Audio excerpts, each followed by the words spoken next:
pour ñu xoolaat les communications en tant que communicant ci les leaders politiques sànq brosé nga ko mais xuusoo ci ndax ñii muy pouvoir muy nguur dañ souvent politiser opposition comment dire situation yu mel ni da nga gis ñëppay nekk benn indignation collective kenn ku ne kii dóor fu mu gën a safee parce que day mel ni day arranger ñenn ñi alors que tey mbir yi mel ni bu amee kenn ku ci nekk war nga mën a indi sa xalaat ñu indi ay saafara ci lu mel bien vrai que erreur bi maa ngi koy laaj sànq président mooy que solution yi wala boog réforme bi fi ñu ko jëlee certes mi ngi koy lim sànq lu am solo ñu changer réformer mais duy taw ngay fu beere mun ñoo nekk milieu scolaire boo xam ne ay nangami millions de mille étudiants nga fay génne lu mel noo xamante ni amoon na période boo ko waroon a mën a defee mais tey même ba ci ñi jiite nguur yi dañu gis bu ñëwee ñu fi nekk nii barki démb gis nga ni ñu ko daan waxee ñoom dañ fi remplacer ay temps gis nga ni ñu ko doon waxee day mel ne daal dañ ko bëgg a def passerelle politique wala nekk lieu boo xam daal dañuy souvent utiliser ay communication politique pour faire passer leur message alors que tey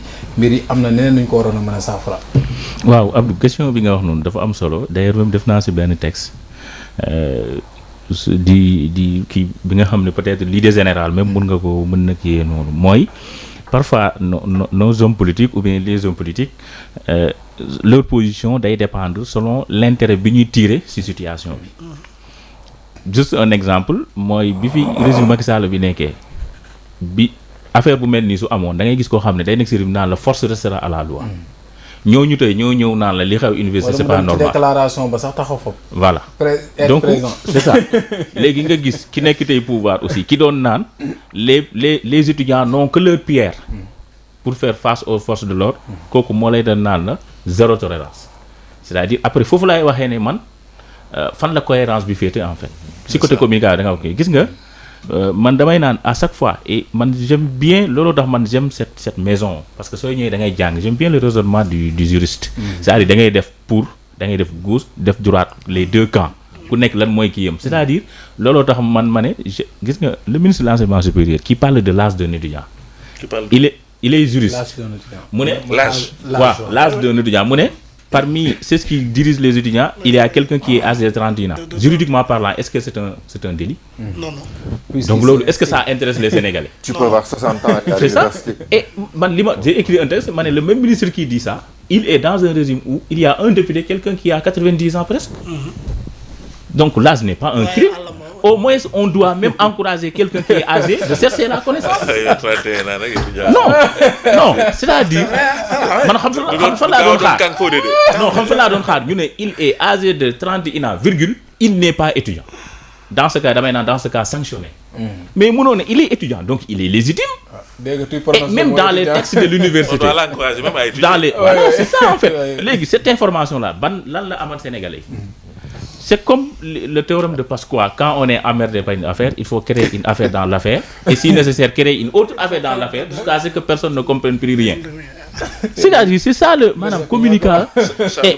Le débat, voilà. Le matin, les ministres qui vont parler, le nom du ministre des Forces armées. Je me suis posé une question, mais j'ai compris.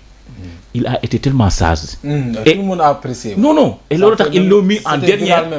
En dernière, non. L'imotax, nous amener le gars. Parce que souvent, l'ambaye des grave en fait. Cette sagesse-là, il a parlé sans prendre position en républicain et c'est un militaire qui parle aussi.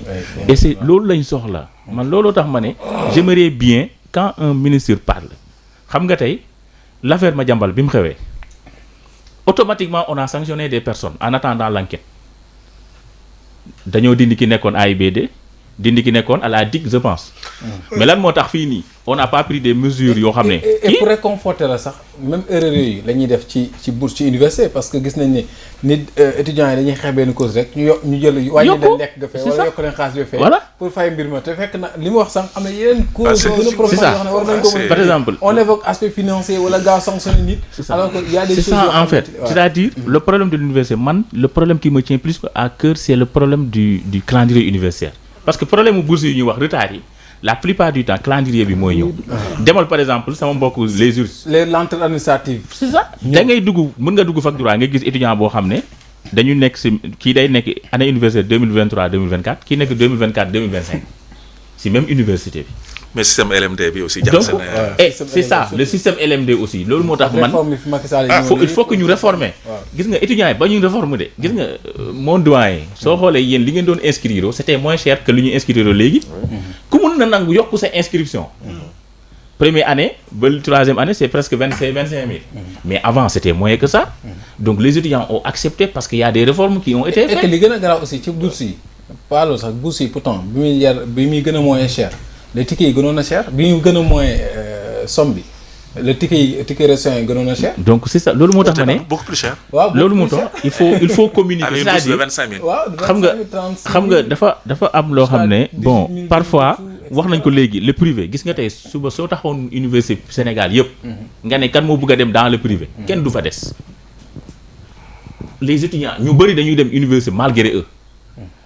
mais la preuve bi ñu fa. non ça on sait. parce que suñu doom bi bu ñu c'est pas parce que am na ku nekk dans le privé. pas du tout aller à l'université. non c'est-à-dire tey soo génne woon nga dugal bus. nga ne dañ leen di yóbbu privé dañ leen di fayal la plupart kenn du fa des.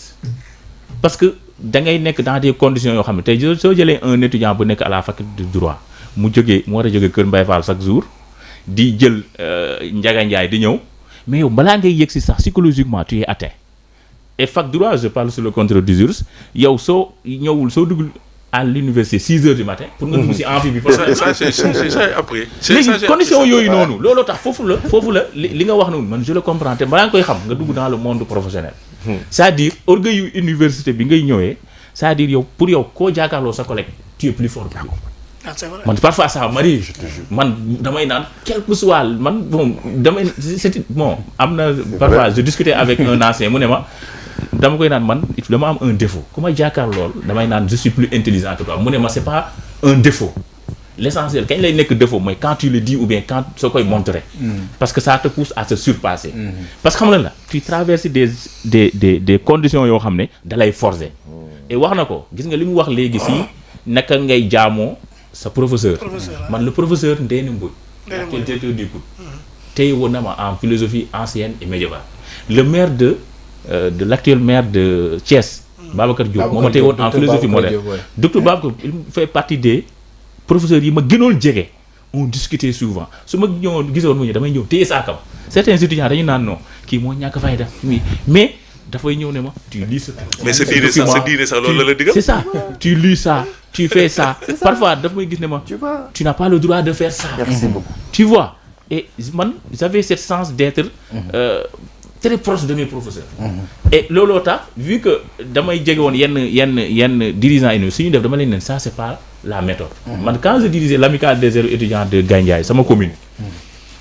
Je parle mais foofu à chaque fois parfois day am problème entre bailleur bi maanaam parce que maire bi dafa jëlaloon appartement les étudiants. Mais man dama waxoon carrément au maire suñu doon discuter que ça c'est pas loo xam ne c'est une compétence de la mairie. Dama ko doon wax étudiants yi carrément mais problème su amoon damay ñëw on communiquer. Donc c'est ça loolu moo tax Abou li nga wax noonu gis nga communication bi il faut que ku nekk état bi mu bañ a noonu nous sommes l'état.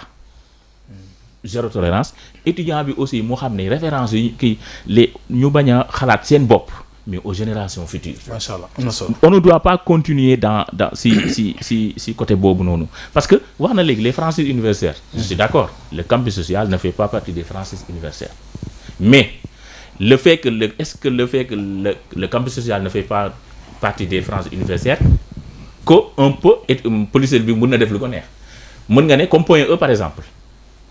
Policier bi mën na faa dugg nu ko neexee mais en respectant l'ordre en respectant la loi. Donc foofu la ñuy waxee je suis d'accord et problème bi mooy benn étudiant mosul dee ci campus pédagogique parce que problème yi foofu la ñu mais gis nga père gis nga daayira yi ngay wax noonu. Ça apaise les kuréel ça apaise beaucoup de choses à l'université. Et d'habitude les étudiants qui font les meilleurs résultats dañuy fréquenter ces daayira. Non. Gis nga sooy fréquenter les daayira tu n'as même pas le temps par exemple ñun suñu daayira personne ne peut me convaincre l'université c'est pas fait père ñun suñu daayira on te donne des textes dañ lay woo ñu naan la Alaaji Malick bind na dara c'est à toi de faire des recherches ñu ne la sa sëriñ am na lu ñu bind c'est à toi tu dois da ngay allier le côté spirituel et le côté pédagogique c'est ça la plupart de ceux qui fréquentent les daayira man logé naa au pavillon A pavillon A am na fu ñuy tëggee soirée. fa laa doon def daayira logé naa fa 2 ans. xaw ma fan fi ñu bundu benn jour laay dugg resto ñu ne ma fii nii la ñuy tëggee soirée 2 ans laa fa dëkk. donc c'est-à-dire lii kii mooy y a des espaces yoo xam c'est des espaces de récupération. et de liberté d'expression foofu noonu donc c'est ça. question de génération et de. donc maintenant lu ñu kii rek mooy. ci éducation yaru xale yi la rek. voilà am na loo xam ne aussi c'est pas l'université mais c'est ça l'université c'est nit ki lu muy génnee ci këram loolu lay yóbbu parfois man am na loo xam ne jomb naa ko def koo xam ne xaw ma ko surtout lay jàngal xam-xam. man je me rappelle jusqu'en première sama professeur daf ma mbéj. moom professeur d'espagnol man dama amoon nijaay boo xam ne professeur mat la woon ñun au lycée soo jotoon examen composition suñu génnoon professeur bi moo koy indi ba suñu kër.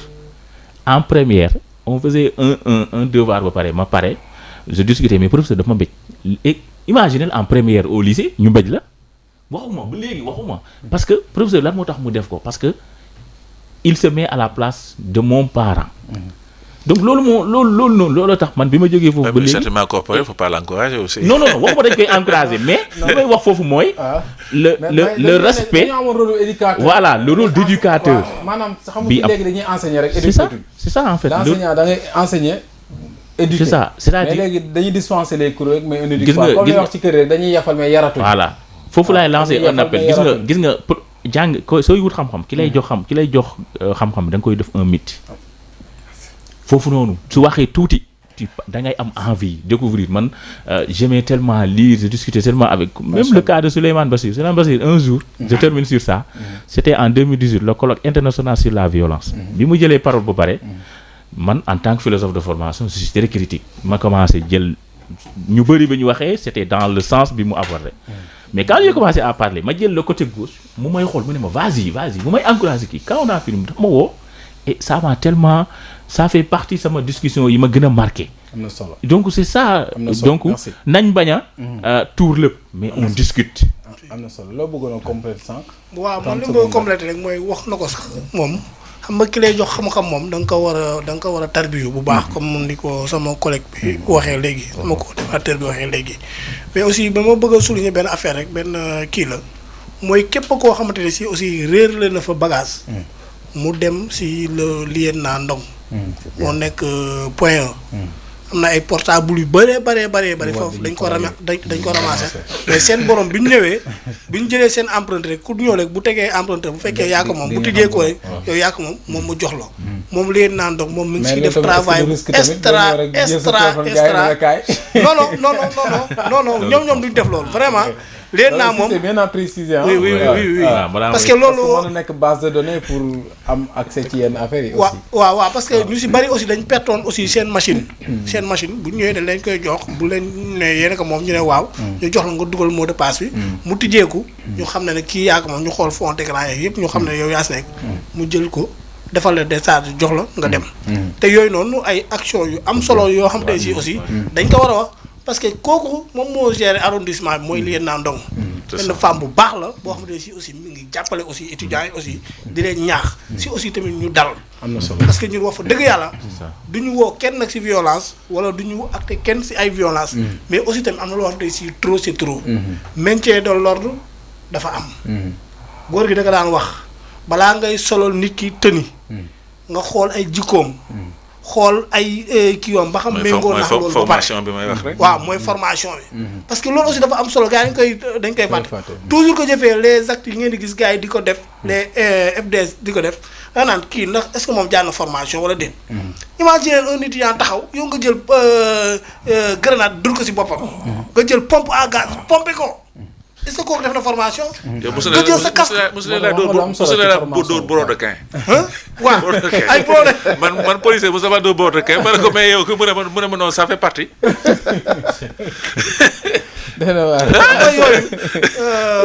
le grand lay. yooyu dafa jar ñu koy souligner. am na solo parce que ñun wax fa dëgg yàlla de étudiants yi moom. c'est vrai que mën nañu woote dal mais mën nañ tamit fàttali tamit ñu xam ñoom seen warugal ak seen responsabilité. parce que moo boobu moo ma gën a marqué ci président ni wax mooy formation. Non, mais c'est une réalité. Bon, moi j'ai été un peu formé par le général Idriss Fall. Bon, j'espère qu'il se porte bien parce que j'ai plus de nouvelles de lui. Quand j'étais au centre. Parce que boo gisee si image yi. même le commissaire sax da doon daw. bi mu dóoree pompe bi ak grenade. te pourtant on a vu dafa daw di ko arrêté ko est-ce que lii war nga ko def. pourtant gis nañ image boo xamante ni buñ ci doon njëkkee. gis nañ discussion entre ñoom ak quelques étudiants taxaw ak le lieutenant. ñuy taxaw di waxtaan. dañ ko daan def sax ñun ci yenn manifestation ak sous-préfet d'alors Djibi Diallo gars yi di tuddee Tooñ Jàppoor mais da nga koy gis également barki dem invité naa docteur économiste foofu nekk UCAD. mais am na coow bu amoon boo xam ne foule bi di kii daf leen a woo waxtaan ak ñoom. gars yi daal c'est-à-dire qu'il y a des pistes yoo xam ne war nañ ko utiliser. du rek chaque jour rek dañuy dem au front yàq léegi li ngay yàq. conséquence yow yaa koy faire. gis nga ñuy manifester bu ñu doon xam ne li ngay manifester yaa koy faire. da nga xam ne musiba la parce que yow taabal bi ngay yàq am na koo xamante ni doomam mi ngi ci université ci taabal boobu la koy jox goûter bi muy lekk. wala leneen donc il faut que ñu dem vraiment. parce que foofu moom nga baam rek ma terminer foofu l'argument boobu. ñu am yeneen vraiment méthode de lutte yoo xam ne nañ ko utiliser. du tee dinañ xeex li ñu moom. te du tee tamit dinañ def tamit li ñu yoon may. si loolu tamit c'est important. parce que si histoire moom si amical yi li ñu jot a am nii si amical. wax fa dëgg yàlla gëj nañ ko am si seen transparence mais may lancer aussi tamit appel que sécurité bi. dañ ko war a xoolaat. sécurité kudd war nañ ko xoolaat bu baax foofu maa ngi ñaan aussi ministre bi mu jëm ci def ay jéego. ndax université du ko nekk rek mooy tëb dugg fa carte moo lay dugal. ñi di liggéey seen carte lañ am ñi di jàng aussi seen carte lañ am mais des fois da nga gis si biir manifestation ñoo xamante ne si ñu jàngeewuñ sax si université bi. loolu sax xam. léegi fan lañ jaar. te loolu aussi dafa jaar aussi tamit ñu souligner ko. loolu lépp di leen wax ne loolu li nga xeex mooy bañ a yee li indi loolu. parce que boo yee loolu ba mu dugg si rek ñii ñu gis. doo leen mën a neutraliser loolu tamit problème la. am bëggoon ñu dem ci dernier point. gis nga waaw c'est-à-dire xam nga forme de yi nga xam ne ñun moo lañ gënoon a xam. Coulibaly je sais pas yéen seen génération parce que je suis revenu après nous man dama kaa gisatul man dama daan gis sitting dama daan gis grève de la faim sax dama ko daan gis. waaw man tëdd naa buntu rectorat voilà donc man vraiment loolu moom la violence elle est systématique. xam nga man fan laa jëlee conscience parce que moi une bonne partie de mes études je l'ai fait hors du Sénégal quoi. donc que Dieu ait son âme il est décédé Iba Gueye qui était le directeur du COUD. Iba Gueye bu Mbacké. Iba Gueye bu Mbacké. Que Dieu ait son âme j'espère qu'il est décédé. dama ko mos a seen détour en passant à l'université il était au milieu de une dizaine de malabars là j'ai dit mais yow Iba kii grand yow kii les garde ko mu ne ma non mais booy loolu mu ne ma mais su ma ko deful booy dañ may rey mu ne ma gis nga ba ma ñëwee def passation de service ak sama collègue ki ma fa jiitu woon daf ma ne bon conseil bu ma lay bàyyil fa mu ne ma dama wut de garde corps nee na au départ pour man j'ai jamais vécu une telle situation donc ma ñëw sama bureau commencé liggéey toog bon ma jékki-jékki gis étudiants yoo xam ne buy ñëw ci bureau bi il passe même pas par la secrétaire kat ci bureau bi dugg poser un problème que tu dois régler tata donc là de fil en aiguille du lay fekk moo tax ma dem ba di je me déplace avec quasiment un escadron de garde corps mooy le problème de sécurité yi ngay posé. ça nous permet de dire que de conscience que suñu université ba ñu xamoon dootu bii. am na solo yàlla nañ ko soppi daal te nañu def tout pour que l'éducation jàng génn rapidement donne la priorité des étudiants de 30 ans qui sont là-bas et qui dirigent des amicales parce que c'est bu ñu ko dee souligner c'est que c'est des sources de problème parce que ñoo ñëw ñu bu jàng ñëw ñu pour rapidement génn ku fa def dem ba 30 ans léegi nga béjaaw donc ces gens-là aussi non je dis on ne peut pas les laisser aussi diriger des ay amicales ils n'amènent que des problèmes ñu bàyyi leen fa et on fait comme si ça n'existe pas non man étudiant daal wax dëgg yàlla am na âge boo xam ne boo fa yeggee boo yi ko nangu sax ñoo nekk en faute am na solo merci président. L'université c'est pas fait pour les pas. Il faut que aussi parfois qu'on ose dire ce langage-là parce que suñu doom lañu quand même. mais mun ñu leen a wax ne da leen a ragal. mun ñu leen wax dëgg. Université daal xeex yóbbu fa kenn. ku fa ñëw pour xeex aussi. xamal ne yaa ngi def loo xam ne waruloo ko def. am na solo voilà ñu jeexal point boobu mën nañ feneen ba suba parce que li chaque fois bu ngeen waxee rek. xam-xam day génnaat mais bu ñu fi kii rek dañuy donc temps bi dañuy. Abdou Diouf était premier ministre à 35 ans hein. Donc à 30 ans tu es encore à l'université. waaw mais papa. jàng yooyu ak service bokkul. lu benn bisimilah xam-xam la tudd. avec certificat. non parce que yéen ay tubaab ñoo leen doon jàngal ba pare yéen en fait lu bëri bokkul. xam nga léegi avec l'avènement des réseaux sociaux pour man sax njàng dafa waroon a gën a yomb. waroon a baax mais malheureusement ñun côté négatif bi aspect conséquences yi muy jur. foofu lañ gën a focaliser wu te tey waroon na réduire la durée ci njàng mi tey yéen seen jamono. âge yi ngeen doon àgg du ngeen fa àgg te da ngeen di am niveau man sama maam ba muy nekk infirmier d'état CFA la amoon te il était meilleur de sa génération hôpital dispensaire bu Diourbel boobu hôpital en lu kii bi sax ñëwagul et cetera bu wax ne la yéen pourtant jàng bu gàtt mais ñun fii da ngay jàng bu nangam mais tey jii génération bu bees bi mais parce que à l'âge de 19 ans le doyen Babacar Diagne de l'OMVS jàng dafa yàgg il a enseigné ici à l'université bala ngaa commencé jàng université à l'âge de 19 ans bala ngaa génn université bala ngaa defi formation boo defee formation génn université bi dañuy wax formation 3 ans génn déposer fenn stage ñu def stage loolu 1 an 6 mois yow bala ngaa commencé bay commencé ba yow ñu laa jàll expérience 2 ans de 5 ans yow bala ngay commencé bay téye salaire booy yóbbu sa kër fii presque da ngay gis ku papaam di yor ba mu sax bi jaww presque yow da ngay gis ñu retraité liggéeyaguñ Sénégal ñi retraité liggéeyagul ñoo ëpp. loolu nag c'est suñu système éducatif bi système yu yore sens boobu bëri mooy politique système éducatif système yu bëri yoo xam ne dañu ko war a réformer yooyu tamit vraiment jot nañu changer parce que njàng mi yàgg na trop ba pare ñiy jàng lu am njariñ li dëppoo ak marché mondial bi li mu soxla tey jii da ngay soxla plombier sa kër da ngay wër bay sonn da ngay soxla électricien da ngay sonn da ngay soxla yeneen aspect yoo xam ne tey moom la ñuy dund moom mooy li factuel li ñuy soxla jamono ji mais dañ lay jàngal yoo xamante ni vraiment amul.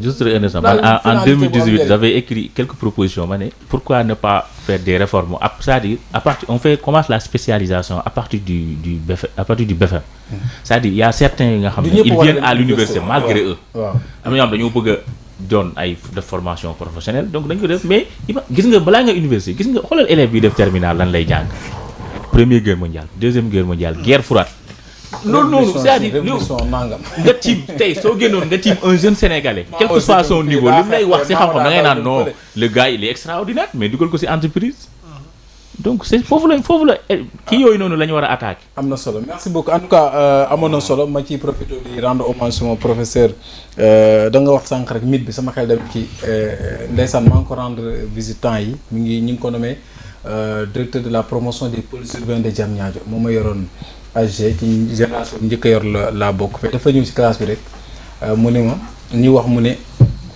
man de délégué yi ñuy waaj a choisir bëgg bu leen nangu ngeen diw laa tànn mu tànn ma parce que lan parce que man rôle bi ma doon jouer mooy médiation mooy bu nit ñëwee sax nar a am tardé prof bi dàq la nga bëgg a créer problème ma bàyyi ba nga ñibbi ma woo la wala ma ñëw ba sa kër waxtaan ak yow doon def yooyu ba mujj sama grand frère bi nekk prof actuellement lycée Diourbel nee na ma yow da nga doon def faiseur de malin yow trafiquant de personnalité parce que fexe nga ba jënd administration damay mujj di dem administration lu xew ñu woo ma proviseur convoqué ma woo ma pour ma dox ci jàmm suñu génération ba pare nañ ba génn à part perturbation yi jàngalkat yi doon def amul kenn koo xam ne ci élève nga yëkkati nga xeer wala garab nga wala dara dañ doon apaiser di dox ay jàmm man mosuma def cours particulier sax mosuma ko fay damay xam si la mu philo ma xaritoog moom seeti ko këram ne ko lii de comprendre ma ko dem ci monsieur Coulibaly ne ko lii dem ci Sow dem ci président Dieng noonu laa doon def parce que dama doon jéem a xool nu may am saafonteeg ñoom monsieur Yade bi ma yoroon France daf ma doon wax ne ma su ma ñëwee këram mu bindloo ma dissertation ba kii ma xotti 3 pages ma ne ko monsieur Yade boobu tey maa ngi bind ni ma sonnee ma ne damaa bëgg soo demee bac kenn du ko xotti et effectivement bu ma demee bac dissertation ba ma amoon à l'époque 15 français jafe woon na donte sax yomb na ci ñenn yéen ñi nga ay kàngam ngeen macha allah yaa ngi dégg 2018 en philo 2010 yaa ngi dégg 2010 2010 man mat moo doon sama problème. il y a un de mes promotionnaires Mamour Ndiaye. chaque fois daf may naan nuyul ma Abdou. sama promotionnaire la lycée d'enseignement général. on a fait le département de philosophie il est très brillant. macha allah brillant. ma koy rendre hommage di ko ñaanal jàmm baax moom aussi monsieur Diédhiou ñu ngi ko dénk pôle promotion des pôles urbains nekk ministère de l'urbanisme ak des collectivités locales di ko ñaanal bonne réussite yàlla def ko ci tawfeex ak jàmm ak équipe bi mu ànd